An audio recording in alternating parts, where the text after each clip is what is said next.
Cette invitée, c'est Sophie Pinault. Bonjour. Bonjour. Vous êtes la présidente de Getex et de Fermil. Getex est une maison de luxe, de prêt-à-porter haut de gamme. Et vous êtes donc en pleine phase de recrutement. Alors avant de nous expliquer pourquoi, on va peut-être revenir justement sur votre entreprise. Comment la présenter ? Alors, notre métier, c'est de fabriquer des vêtements. Nous sommes spécialistes de ce que nous appelons dans notre jargon la pièce à manches, c'est-à-dire plus précisément des blousons, des parkas, des doudounes. Et on est des grands spécialistes de la doudoune. Donc, on fabrique ces vêtements pour des grandes marques, donc en France, pour des grandes marques de luxe. Et nous avons donc 2 usines de production, 2 ateliers de production, un en France, à Challans, on est une 60aine de personnes, et un autre en Tunisie, où on est 160 personnes. Donc on est vraiment un groupe. À Challans, on a aussi toute une équipe qui travaille sur l'amont, c'est-à-dire la mise au point des modèles. On a un bureau d'études intégré, on a des modélistes. Et puis après, on a tous les services qui permettent de gérer la fabrication de vêtements. Donc ça va aussi de l'achat matière, les tissus, les zips, les boutons. Et puis le principal de notre métier, c'est la fabrication. Donc on a 80% de nos effectifs en France qui sont sur la fabrication de vêtements. Vous parlez de grandes marques. Est-ce que Oui. ce sont des choses confidentielles ou on peut savoir un petit peu où on peut retrouver votre talent ? Alors non, c'est confidentiel, donc malheureusement je ne pourrais pas citer qui sont nos clients, mais ce sont des grandes marques prestigieuses de luxe. Je dois aussi vous dire que donc, le luxe est notre principal marché. C'est vrai qu'en 2021, ça représentait entre 75 et 80% de notre chiffre d'affaires, mais nous ne sommes pas que sur ce secteur. Nous travaillons aussi des vêtements militaires, donc nous sommes spécialisés dans des combinaisons d'intervention ou des tenues d'intervention vestes et pantalons qui vont protéger des attaques chimiques, bactériologiques et nucléaires, donc avec des matières spécifiques et avec des techniques d'assemblage spécifiques. Et on a enfin un dernier marché donc, qui est plus confidentiel, mais qui est aussi, qui fait partie de ce qu'on fabrique, c'est qu'on fabrique aussi des intérieurs de toit pour des véhicules décapotables. Rien à voir. Non, rien à voir, mais le savoir-faire est quand même assez proche. Donc on fabrique par contre des toits qui sont ce qu'on appelle en toit-toile, c'est-à-dire c'est des décapotables en tissu. Donc on a notamment fabriqué les toits de la DS3 décapotable, de l'Opel Adam décapotable, et là on est sur un véhicule pour Land Rover en ce moment. Et donc pour tout ceci, il faut des forces vives, il Oui. faut une équipe de salariés avec un savoir-faire, on l'imagine, très précis et un niveau assez expert.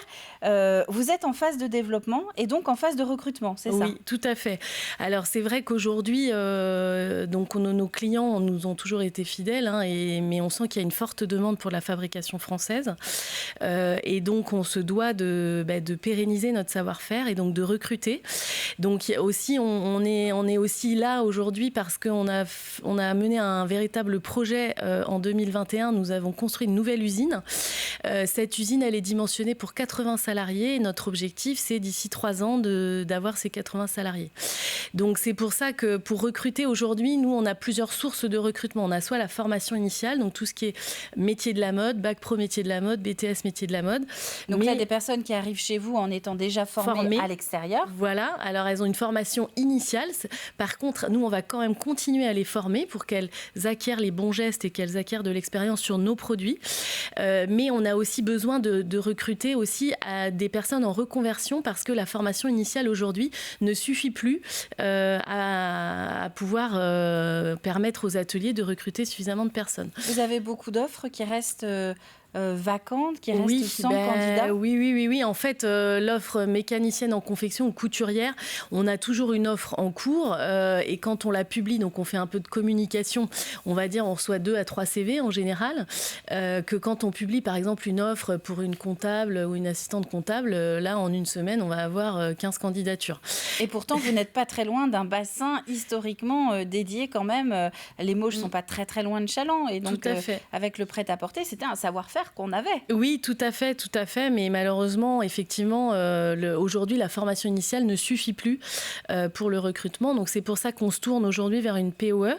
Alors voilà, expliquez-nous, donc POE, c'est une préparation, c'est ça ? Oui, c'est une préparation opérationnelle à l'emploi, donc plus concrètement, ça veut dire que on va former les gens pendant 400 heures, donc c'est-à-dire à peu près 3 mois.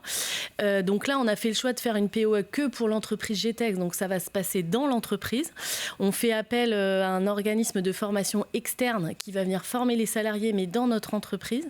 Et à l'issue de cette formation, notre objectif, c'est de recruter alors les 12 personnes. Notre objectif, c'est d'avoir 12 personnes, sachant qu'après, on va continuer à les former. Il faut savoir que pour former une couturière, il faut 1 an et demi à 2 ans de formation pour qu'elle acquiert la dextérité nécessaire, qu'elle puisse aussi progresser dans différents postes.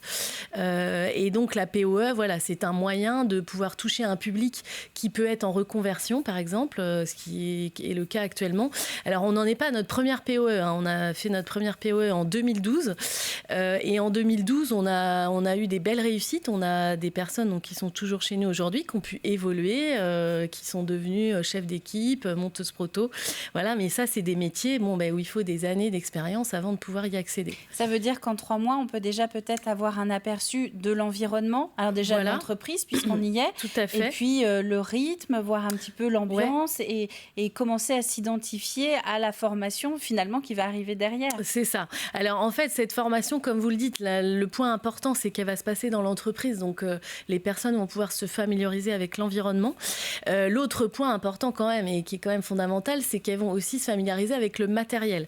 Parce qu'il faut savoir que la machine à coudre industrielle n'est pas du tout comme la machine à coudre domestique.